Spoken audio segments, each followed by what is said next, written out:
평안한 하루 보내셨습니까? JJC 뉴스온 시작합니다. 탈당과 사퇴가 이어지면서 야당은 여전히 공천 갈등을 겪고 있습니다. 법여권의 비례연합정당인 더불어시민당이 출범했습니다. 마포구는 초등돌봄 시설인 우리 동네 키움센터를 통해 긴급돌봄 서비스를 제공합니다. 대구 경북에서는 장애체육인들을 위한 후원의 손길이 이어지고 있습니다. 자치분권 포럼과 지방자치TV 전북총국이 상생협약을 맺었습니다. 4.15 총선에서 여야의 승리를 위한 최대 접전 지역 살펴봅니다. 먼저 이번 총선 중 가장 주목받는 곳, 대한민국 정치 1번지 서울 종로입니다. 유력 대선 주자들이 맞붙는 곳이죠. 지난 2월 7일 미래통합당의 황교안 대표가 종로구 출마를 선언하면서 민주당의 이낙연 전 국무총리와의 빅매치가 현실화됐습니다. 민주당으로 복귀한 이낙연 전 국무총리는 우리의 역사와 어리 응축돼 숨쉬는 대한민국 1번지 종로에서 정치를 펼치게 되는 게 크나큰 영광이라면서 신사적인 경쟁을 하겠다고 덧붙였습니다. 이낙연 후보의 주요 공약 먼저 짚어보겠습니다. 4가지 공약을 발표했는데요. 우선 교육, 보육, 주거 환경과 산업을 변화시켜서 청년들이 종로로 돌아오도록 하겠다고 밝혔습니다. 신분 당선의 용산, 고양 삼송 구간을 연장해서 종로의 교통체증을 해소하고 광화문 광장을 조성할 계획입니다. 또한 전통과 현대가 조화를 이루는 역사 문화도시 종로를 만들고 마지막으로 도시재생 사업을 재추진해서 구민들의 삶의 질을 높이겠다고 설명했습니다. 이에 맞서는 미래통합당의 황교안 후보는 문재인 정권을 무너뜨리겠다며 의지를 다지고 있는데요. 황 후보의 주요 공약도 알아보겠습니다.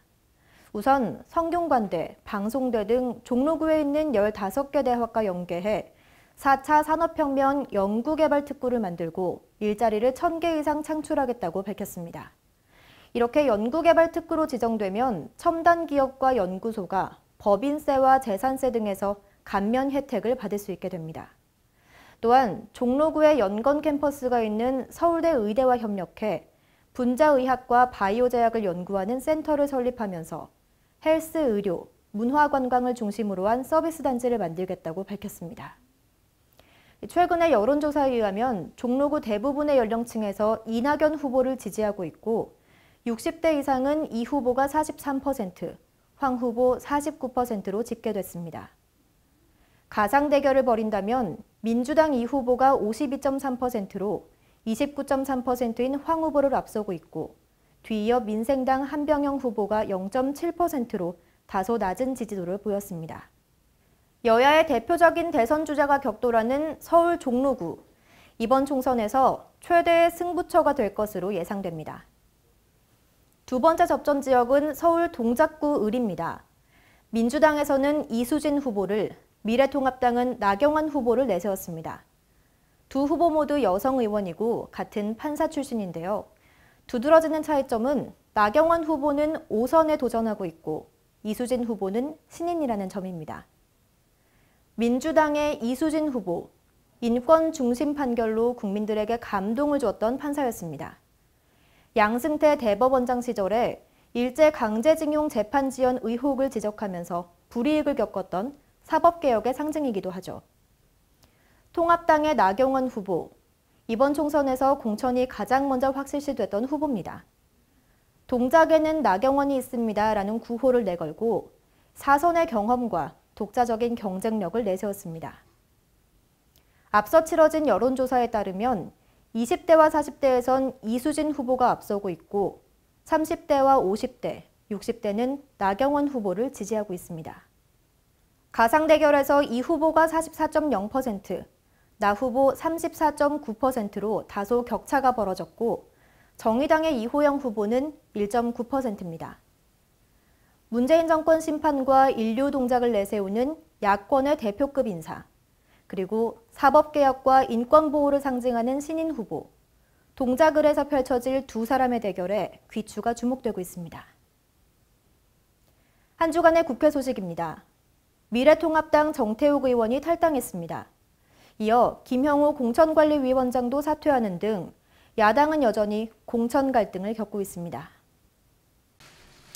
지난 18일 공천 탈락의 불만을 품은 미래통합당 정태욱 의원이 국회 정론관에서 당을 탈당하여 무소속으로 출마하겠다고 선언했습니다.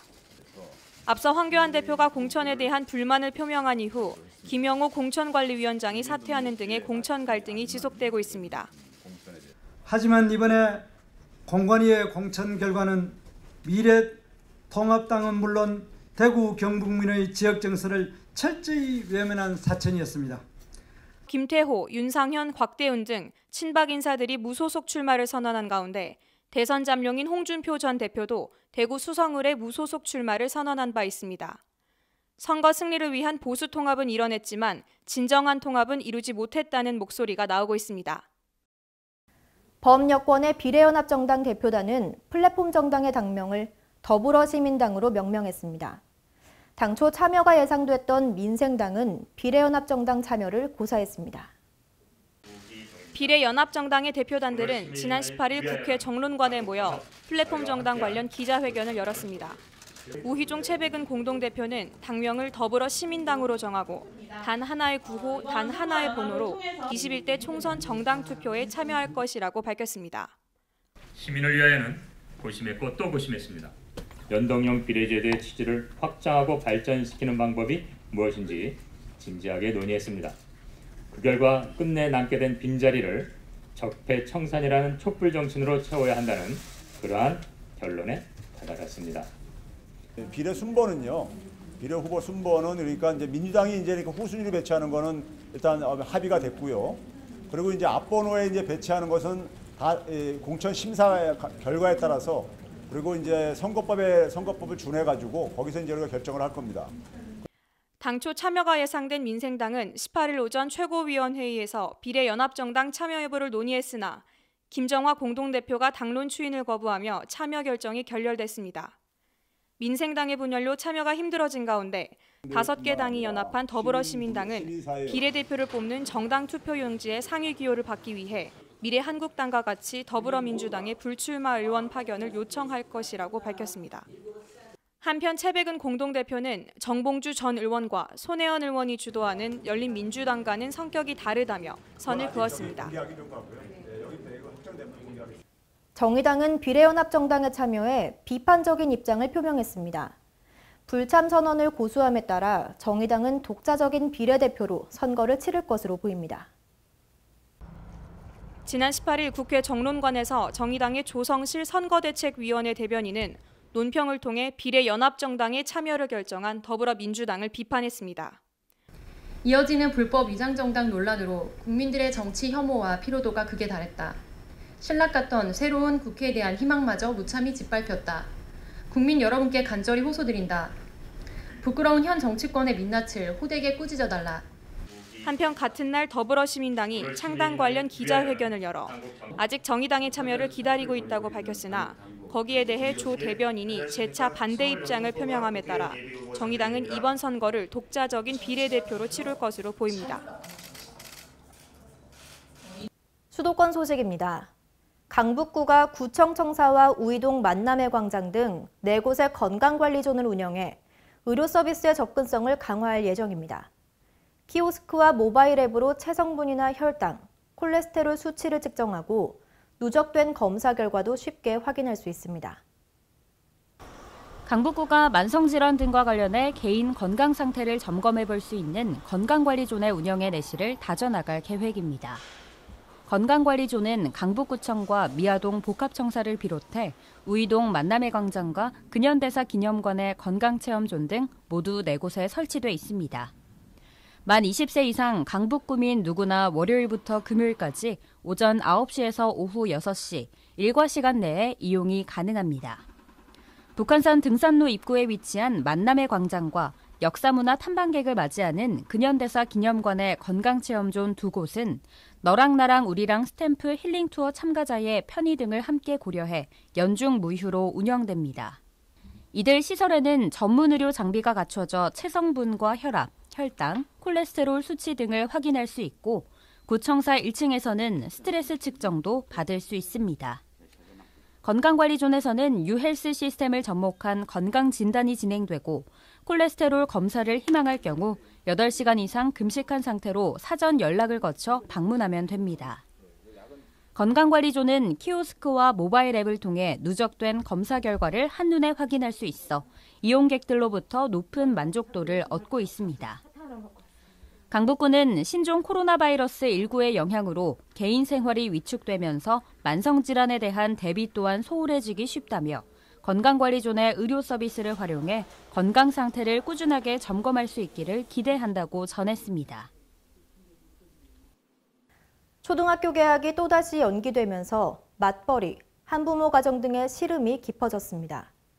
이런 돌봄 공백을 최소화하기 위해 마포구는 초등 돌봄 시설인 우리 동네 키움센터를 통해 긴급 돌봄 서비스를 제공합니다. 앞서 지난 2월 25일 코로나19 위기경보 심각단계 격상에 따라 불가피하게 우리 동네 키움센터에 대해 일괄 휴원 조치를 단행했으나 휴원 중에도 정상 출근을 하는 맞벌이 가정 등의 아동을 위해 긴급 돌봄을 시행합니다. 긴급 돌봄은 아침 9시부터 오후 6시까지 진행하고 있고요. 그리고 일일 사용하는 거는 비용은 2,500원을 내게 되면은 간식까지 지원하고 또 아이들은 지금 외부 강사는 지원 프로그램이 없지만은 자체 프로그램 진행하고 있습니다. 양육자의 감염 불안감을 해소하기 위해 센터 내외부 방역, 손소독제 비치, 종사자 및 돌봄 아동 발열 체크 등 감염 예방에 만전을 기하고 있습니다. 특히 현재 수급이 어려운 마스크는 서울시의 재난관리기금을 활용해 각 시설별로 직접 지원 중입니다. 우리 동네 키움센터 이용이 필요한 양육자는 서울시 우리 동네 키움 포털 홈페이지에 접속하면 자치구별 지역별 센터 설치 정보 확인 및 이용 예약이 가능하며 각 센터별 이용 시간은 홈페이지 및 유선으로 확인하실 수 있습니다. 거리를 걷다 보면 발에 걸려 넘어질 위험이 있거나 도시의 경관을 해치는 구조물이 꽤 있습니다. 종로구는 이를 개선하기 위해 주민이 직접 참여하고 주도하는 우리마을 비우기 사업을 추진합니다. 우리마을 비우기 사업은 지난 2013년부터 꾸준히 진행되어 온 도시 비우기 사업 중 하나로 이번에는 특히 주민이 직접 참여하고 주도한다는 점에서 의미를 더했습니다. 마을 경관을 해치는 낡고 훼손된 시설물들을 정리정돈해 역사와 문화가 살아있는 종로를 회복시키고 쾌적하고 안전한 거리가 만들어질 것으로 기대됩니다. 의왕시가 G3900번 광역버스의 합동점검을 진행했습니다. 준공영제 시범 노선인 G3900번 광역버스를 시작으로 다양한 버스 노선을 확대할 계획이라고 말했습니다. 3월 13일 월암 공영차고지에서 G3900번 광역버스의 안전운행을 위한 합동점검이 진행됐습니다. 3월 17일에 개통되는 G3900번 광역버스는 지난해 경기도 노선 입찰제 신규 노선 중 의왕시가 신청해 선정된 광역노선으로 경기도와 의왕시가 5대5의 재정 부담을 통해 운행하는 준공영제 시범 노선인데요. G3900번 광역버스는 월암 공영차고지를 출발해 장안마을과 의왕역, 금천마을, 의왕보건소, 의왕톨게이트, 백운사거리를 거쳐 양재역 7번 출구를 종점으로 운행하는 노선으로 운영될 예정입니다. 네, 아무래도 이제 의왕시에는 자체적인 버스 노선이 없다 보니까 시민들이 대중교통에 좀 불편함을 사실 느끼고 있었습니다. 그래서 우선 시에서는 대중교통의 합리적 그 노선 운영을 위해서 인근시와 노선 협의를 구체적으로 좀 하고 있고요. 의왕시는 이번 G3900번 양재역 노선을 시작으로 향후 경기도와 협력해 다양한 버스 노선을 발굴 확대해 나간다는 계획입니다. 다음은 광역시 소식입니다. 봄철엔 기온이 높아지고 건조해져서 산불 위험이 커지죠. 대전시는 현장 중심의 산불 예방 감시 활동을 강화한다고 밝혔습니다. 대전시가 3월 14일부터 4월 12일까지를 봄철 산불 특별 대책 기간으로 정하고 산불 예방에 총력을 다할 계획입니다. 시는 이 기간 동안 시 공무원 1,900여 명을 산불 감시 활동에 집중 투입, 매 주말마다 시청 공무원을 80곳에 250명, 5개 자치구 공무원을 107곳에 250명 배치합니다. 또한 이번 산불 감시에 투입되는 공무원은 산림 인접지역 논과 밭두렁, 영농부산물 소각행위 금지, 산림 내 화기 소지와 취사행위 단속, 산불 발생 신고 등 다양한 산불 예방 감시 활동을 펼칠 예정입니다. 한편 대전시는 산불에 대한 경각심을 높이기 위해 산불 가해자에 대한 처벌을 강화할 방침입니다. 코로나19의 확산으로 특히 어려움을 겪고 있는 대구, 경북에서는 장애 체육인들을 위한 후원의 손길이 이어지고 있습니다. 어려움을 함께 이겨나가자며 성금과 물품이 전달되고 있는데 이진원 기자가 전해드립니다. 지난 9일 대구 장애인 체육회에 깜짝 선물이 도착했습니다. 전국 시도의 장애인 체육회 사무처장 협의회에서 코로나19로 어려움을 겪고 있는 대구, 경북을 위해 십시일반 모은 성금을 대구로 보내왔습니다. 타 시도에도 확진자 수가 늘면서 어려운 상황이지만 대구, 경북이 처한 상황을 외면하지 않았습니다. 지난 4일에는 한 마스크 제조업체에서 대구 장애인체육회 KF80 마스크 3,200장을 후원하는 등 장애인들을 위한 지원이 잇따르고 있습니다. 대구, 경북을 위해서 600만 원이라고 하는 어떻게 보면 큰 금액을 후원해 주셨습니다. 이 후원 금액을 우리 대구에 있는 선수들에게 손소독제나 마스크나 구입해서 나눠드릴 예정입니다. 경북에서도 이렇게 코로나19가 확산되는 그러한 어려운 시기에 있습니다. 도와주시는 이 성금을 우리 코로나19를 이겨나가는데 잘 활용될 수 있도록 저희들 노력하겠습니다. 매년 장애 체육인들을 후원하는 대구 장애인 체육 지원단은 코로나19로 어려움을 겪고 있는 지역 주민들을 위해 팔을 걷어붙였습니다. 140여 명의 단원들은 성금 300만 원을 모아 코로나19 확산으로 가장 어려움을 겪고 있는 대구 남구청에 이달 초 전달했습니다. 지원단은 지역의 장애 체육인들을 위한 물품 지원에도 나서는 등 코로나19 극복에 함께하자고 의견을 모았습니다. 대구시 장애체육회 지원단에서도 코로나19로 어려움을 겪고 있는 지역 주민들을 위해서 할 수 있는 일이 무엇일까 고민하다가 성금과 물품 기부를 결정하게 됐습니다.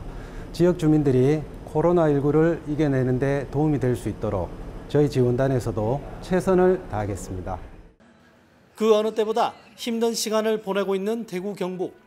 코로나19를 함께 이겨내자는 작은 정성이 모여 대구, 경북에 희망의 불씨가 다시 타오르고 있습니다. JJC 뉴스 이진원입니다. 달빛 동맹을 맺은 대구와 광주의 인연이 계속해서 이어집니다. 광주시는 형제도시 대구에 주먹밥 도시락과 함께 응원 엽서를 전달했습니다. 5월 어머니집이 모엠 미라클 의원의 후원을 받아 지난 16일 주먹밥 도시락 518개를 만들어 대구 계명대학교 동산의료원에 전달했습니다. 광주 주먹밥 도시락 세트는 찰주먹밥, 묵은지 주먹밥 등으로 구성돼 맛과 영양을 담았으며 힘내요 대구, 응원해요 광주가 적힌 응원 엽서와 함께 518개 주먹밥을 만들어 나눔과 연대의 의미를 더했습니다. 광주시는 코로나19 확산으로 어려움을 겪고 있는 형제도시 대구에 손을 내미는 것은 나눔과 연대의 광주 정신을 실천하는 광주다운 일이며 광주 주먹밥이 대구의 위안과 힘이 되길 바란다고 말했습니다. 한편 모엠 미라클 의원은 이번 대구에 전달한 광주 주먹밥 재반 비용 1,000만 원을 후원했습니다. 이어서 강원도 소식입니다. 강릉은 코로나19 사태로 휴장에 들어갔던 야외 관광시설을 전면 개방했습니다. 코로나19 여파로 관광업과 지역 경기가 침체되자 강릉시가 대책을 마련했습니다. 코로나19 확산 방지를 위해 휴장에 들어갔던 연곡 소량기 캠핑장, 오죽 한옥마을, 소량 수목원을 3월 16일부터 전면 개방했습니다. 강릉을 방문하는 관광객들을 위해 오죽헌 시립박물관, 통일공원, 바다부채길, 선교장은 3월 17일부터 4월 말까지 모든 관광객에게 무료로 개방이 됩니다. 또 관광객이 몰릴 것에 대비해 터미널과 역, 공중화장실, 공원 등을 집중적으로 방역하고 있고 숙박업과 음식점은 소상공인들이 자체 방역을 하루 2회 실시하고 있습니다. 평창군은 이번 3월부터 2020년 평창군 제한제도를 본격 운영하고 있습니다. 주민들의 신선한 의견들이 군정 발전에 도움이 될 것으로 보입니다. 특히 올해는 지방자치 분권 강화 추세가 이어지고 주민들이 행정에 대한 관심과 참여도가 높아지면서 군정 발전에 대해 더 많은 주민들의 정책 제안과 제도 개선에 대한 고견이 더욱 많을 것으로 예상하고 있습니다. 평창군은 작년 제한제도 운영을 통해 총 172건의 제안을 접수했고 최종 2건이 우수 정책으로 선정돼 외국인을 위한 쓰레기 분리수거 안내문 배부 등의 새롭고 신선한 아이디어가 군정 정책에 반영됐습니다. 2020년 평창군 제한제도의 참여 방법은 인터넷, 우편, 방문 접수 등으로 할 수 있으며 군 발전에 도움이 되는 정책을 제안할 경우 군 이외 거주자도 참여가 가능합니다. 횡성군이 코로나19 감염 확산을 막고 주민 안전을 지키기 위해 지역 내 취약계층에 마스크를 공급합니다. 횡성군은 마스크 10만 매를 확보할 계획을 수립하고 23일까지 지역 내 독거노인과 저소득 가구, 아동과 장애인 등 복지시설에 순차적으로 공급했습니다. 특히 독거노인과 저소득 가구는 독거노인센터와 읍면맞춤형 복지부서와 연계해 신속히 전달했는데요. 마스크 오브제 등으로 공적 마스크를 공급하고 있지만 이동이 불편하거나 감염 위험이 큰 취약계층은 마스크를 사기 어려운 만큼 횡성군은 이번 마스크 공급이 감염 취약계층에 큰 도움이 될 것으로 기대하고 있습니다. 다음은 충청도 소식입니다. 코로나19로 인해 무역 활동이 악화된 상황에서도 충북이 높은 성과를 내고 있습니다.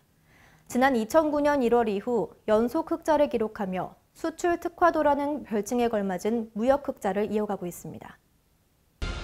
코로나19 사태로 국내외 경기 침체가 심각해지고 있습니다.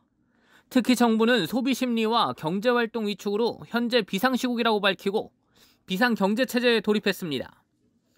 이런 상황에서 지난달 충북 지역 무역 수지가 흑자를 기록했습니다. 지난달 충북 도내 수출은 18억 4,700만 달러, 수입은 4억 6,900만 달러를 기록했습니다. 이로써 13억 7,800만 달러의 무역 수지 흑자를 냈습니다. 이는 전년 같은 달 대비 19.4%, 수입은 2.1% 증가한 수치입니다.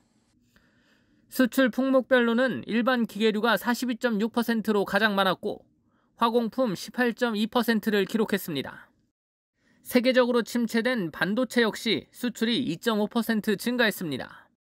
국가별로는 대미국발 수출이 126.6% 증가했고 중국은 35.1% 늘었습니다.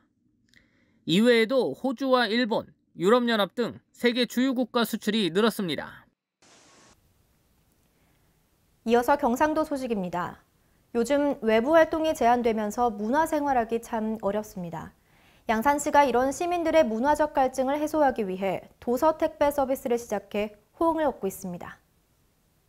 양산시립도서관과 웅상도서관, 영어도서관은 독서회원이면 누구나 이용할 수 있는 책 나름 서비스를 통해 양산도서관은 북딩동을 통해 서비스를 제공합니다.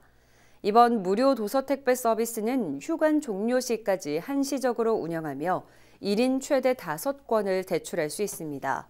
도서관 관계자는 도서 택배 서비스를 통해 대출 반납되는 모든 도서는 상시 소독을 실시하고 있다고 말하며 택배 신청 시에는 주소가 정확한지 반드시 확인해 줄 것을 당부했습니다.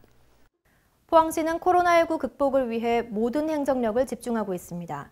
방역 활동은 물론 어린이집, 요양병원 등 재난에 취약한 계층을 위한 감염병 예방 조치에 만전을 기하고 있습니다. 포항시는 지난 7일 어린이집 휴원 중에 긴급 돌봄 근무를 한 어린이집 교사가 코로나19 확진 판정을 받은 것과 관련해 유사 사례가 발생하지 않도록 긴급 조치에 총력을 기울이고 있습니다. 지역 내 405개소의 어린이집을 대상으로 교사 마스크 착용, 시설 소독 및 위생용품 비치 여부 등 코로나19 대응 지침에 따라 감염 예방 수칙을 지키고 있는지에 대한 전면 조사를 실시했습니다. 또 포항시는 현재 긴급 돌봄을 운영하고 있는 어린이집은 가급적 학부모에게 가정보육을 권하도록 하고 긴급 돌봄이 필요한 경우 최소한의 교사만 출근할 수 있도록 적극적인 협조를 요청했습니다. 아울러 포항시는 복지시설에서 대규모 집단 감염 사례가 발생하고 있는 만큼 이에 따른 선제적 대응 조치로 감염병에 취약한 요양병원과 정신과 병원에 대해 코호트 격리 수준에 상응하는 감염 예방 조치를 시행하고 있습니다. 외부인 출입에 대한 전면 통제와 1일 2회 종사자에 대한 발열 감시는 물론 코로나19 유행 지역 방문 종사자 업무 배제, 호흡기 환자 격리 조치를 실시하고 있습니다. 또 복지시설 등의 집단 감염 사전 차단 및 확산 방지를 위해 검체 채취 신속 대응팀도 운영합니다. 한편 포항시는 특별히 외국인 근로자에 대한 집중 관리도 추진하고 있습니다. 현재 관내 외국인 근로자는 개별 기업체 354명을 비롯해 총 2,023명이며 시는 이들의 근로위생수칙 준수 실태를 지속 관리할 계획입니다. 다음은 전라도 소식입니다. 정읍시가 마스크 품귀 현상을 해소하기 위해 직접 면 마스크를 제작하고 보급합니다. 제작된 면 마스크는 노인과 취약계층에 보급될 예정입니다. 강석훈 기자가 보도합니다. 코로나19 여파로 마스크 품귀 현상이 빚어지고 있는 가운데 정읍 시민들이 직접 면 마스크를 만들어 보급에 나섰습니다. 이번 마스크 제작에 참여한 봉사자들은 마스크 품귀 현상에 대한 시민 불안감을 해소하고 지역사회 감염 확산을 예방하기 위해 봉사에 동참했습니다. 봉사자들은 어르신과 취약계층의 건강을 바라는 마음으로 3겹짜리 면 마스크 1만 매를 제작해 보급할 계획입니다. 시는 면 마스크 사용도 도움이 된다는 식품의약안전처의 마스크 사용 권고에 따라 감염 우려가 크지 않거나 보건용 마스크가 없는 상황에서 코로나19 예방에 큰 도움이 될 것으로 보고 있습니다. 유 시장은 어려운 시기에 재능기부 자원봉사에 나서주신 시민들과 후원해주신 후원자에게 감사드린다며 지역을 위해 베풀어주신 따뜻한 마음으로 모두가 큰 힘을 얻고 사태가 빨리 해결되는데 도움이 되길 바란다고 말했습니다. 지금까지 전북에서 강석훈이었습니다. 4.15 총선과 함께 전라도 진안군에서는 진안군수 재선거가 열릴 예정입니다. 4파전 대결 구도인 이번 진안군수 재선거는 다양한 공약을 내세우고 있습니다. 계속해서 강석훈 기자입니다. 이양로 전 군수가 선거법 위반으로 직위를 상실하면서 4.15 총선과 함께 치러지게 된 진안군수 재선거. 이번 선거에는 정치에 발을 담은 신인 정치인과 노련한 정치인들의 4파전 대결 구도가 형성됐습니다. 더불어민주당 경선에서 승리한 전춘성 예비후보는 진안읍장과 진안군 행정복지국장을 역임했습니다. 특히 30여 년의 공직생활을 통한 진안군 실정과 행정운영 경험을 살려 풍요롭고 잘 사는 행복진안을 만들겠다는 포부를 밝혔습니다. 농업정책국 신설로 농업정책의 전문화와 체계화, 선진화, 지역 여건에 맞는 품목개발 및 유통체계의 혁신으로 잘 사는 우리 진안을 만들겠습니다. 무소속으로 출마한 전 전북도 의원 출신 김현철 예비후보는 부족한 교육 인프라로 인한 학생 감소 대비책으로 인재학당 설립과 일자리 창출 공약을 내세우고 있습니다. 교육 여건 개선을 통해서 아이들이 도시 지역으로 나가지 않고도 지역에서 좋은 대학을 갈 수 있게끔 바로 제가 군수가 된다면 그렇게 할 것이고요. 또 일자리 창출 문제는 지역에 별다른 양질의 일자리가 없습니다. 그래서 저는 전국을 누비면서 진안으로 기업을 유치해내는데 최선의 노력을 다해나갈 생각입니다. 또 다른 무소속으로 출마한 전 전북도 의원 출신 이충국 예비후보는 전 민주당 완무진장 지역위원회 부위원장을 맡은 바 있습니다. 이 후보는 노인복지타운을 조성해 복지사각지대를 해소하겠다는 공약을 제시했습니다. 전국의 명실상부한 종합복지 타운을 조성해서 우리 지역에서 나오는 농산물을 수급하고 우리 지역의 고용 인력을 수급해서 명실상부한 전국 최고의 복지타운을 조성하고자 합니다. 한편 무소속으로 출마한 전 진안 부군수 출신 송상모 예비후보는 바쁜 일정 관계로 인터뷰에 응하지 못했습니다. 지금까지 전북에서 강석훈이었습니다. 자치분권 포럼과 지방자치TV 전북총국이 상생협약을 체결했습니다. 이번 협약을 통해 지자체 사안과 자치 협력을 위해 콘텐츠를 공유하고 개발해 나갈 것으로 보입니다. 자세한 소식 전해드립니다. 사단법인 자치분권 포럼과 지방자치TV 전북총국이 지자체 발전 콘텐츠 공유를 위한 업무 협약을 가졌습니다. 이날 협약식에는 지방자치TV 전북본부 이재원 총국장과 자치분권 포럼 이명현 대표 및 박인주 이사와 조규대 청년국장이 참석했습니다. 이 업무 협약을 통해서 우리 자치분권 포럼과 우리 JJC 지방자치 TV와 상생 협력을 더욱 굳건히 함으로써 우리 자치 분권을 좀 더 앞당길 수 있고 지방자치 발전을 위해서도 우리가 역할들을 할 수 있는 역할들이 꽤 많다 이렇게 생각이 가져집니다. 앞으로 이런 우리 협약이 우리가 목적했던 바가 이 협약으로 인해서 목적했던 바가 충분히 성공적으로 이루어질 수 있도록 서로 노력을 했으면 좋겠습니다. 이번 협약을 통해 자치분권 포럼과 지방자치TV 전북총국은 앞으로 지자체 사항과 자치협력을 위한 컨텐츠 개발을 함께 진행하게 됩니다. 지방자치TV 이재원 전북총국장은 이번 협약을 통해 상호 업무 협력에 지원을 아끼지 않겠다고 말했습니다. 지금까지 전북에서 강석훈이었습니다. 다음은 사건 사고 소식입니다. 지난 19일 전국에 강풍특보가 발효됐죠. 최대 순간 풍속이 시속 100km를 넘는 강풍이 불면서 각 지역에서 크고 작은 사고가 잇따랐습니다. 남양주시 수석동에서는 철제 구조물이 차량을 덮치는 사고가 발생했습니다. 19일 낮 12시쯤 경기도 남양주시 수석동에서 상가 건물 위에 있던 대형 선거 홍보용 현수막이 떨어졌습니다. 이 영향으로 인근에 있던 가설 철제 구조물이 떨어져 내려 주차돼 있던 차량 8대를 덮쳤습니다. 건물 안에 있던 사람들이 대피 유도에 따라 안전히 대피했으며 차량에 타고 있던 사람은 없어 다행히 인명피해는 없었습니다. 사고를 예방한 곳도 있습니다. 경기도 양평과 이천에서는 강풍에 간판이 떨어지는 사고를 막기 위해 안전조치에 나섰습니다. 19일 저녁 양평소방서에서는 도로변에 있는 철제 기둥 위의 간판이 강풍으로 인해 날아갈 것 같다는 신고가 접수됐습니다. 소방대원들은 양동면 단성리의 현장에 도착해 수관과 펌프차로 간판을 분리해냈습니다. 이천에서도 부바릅 가살리의 한 상가 건물에서 옥외 간판이 바람에 떨어지지 않도록 안전조치를 마쳤습니다. 이외에도 전국 각지에서 복구 작업과 안전조치가 이어졌습니다. 행정안전부는 취약시설물 안전관리에 대비하고 코로나19 선별진료소 등 간이시설물 관리에도 유의해야 한다고 당부했습니다. 강풍이 부는 봄철에는 특히 산불을 조심해야 합니다. 바람이 세게 불면 자칫 불길을 잡기가 어려운데요. 구리시 아차산에서 산불이 나 3시간여 만에 진압됐습니다. 19일 오후 2시께 구리시 아차산에서 산불이 났습니다. 구리소방서는 아차산에서 연기가 난다는 신고를 받고 현장에 출동했습니다. 아차산 4부 능선에서 시작된 것으로 보이는 산불은 강한 바람을 타고 정상 근처까지 번졌습니다.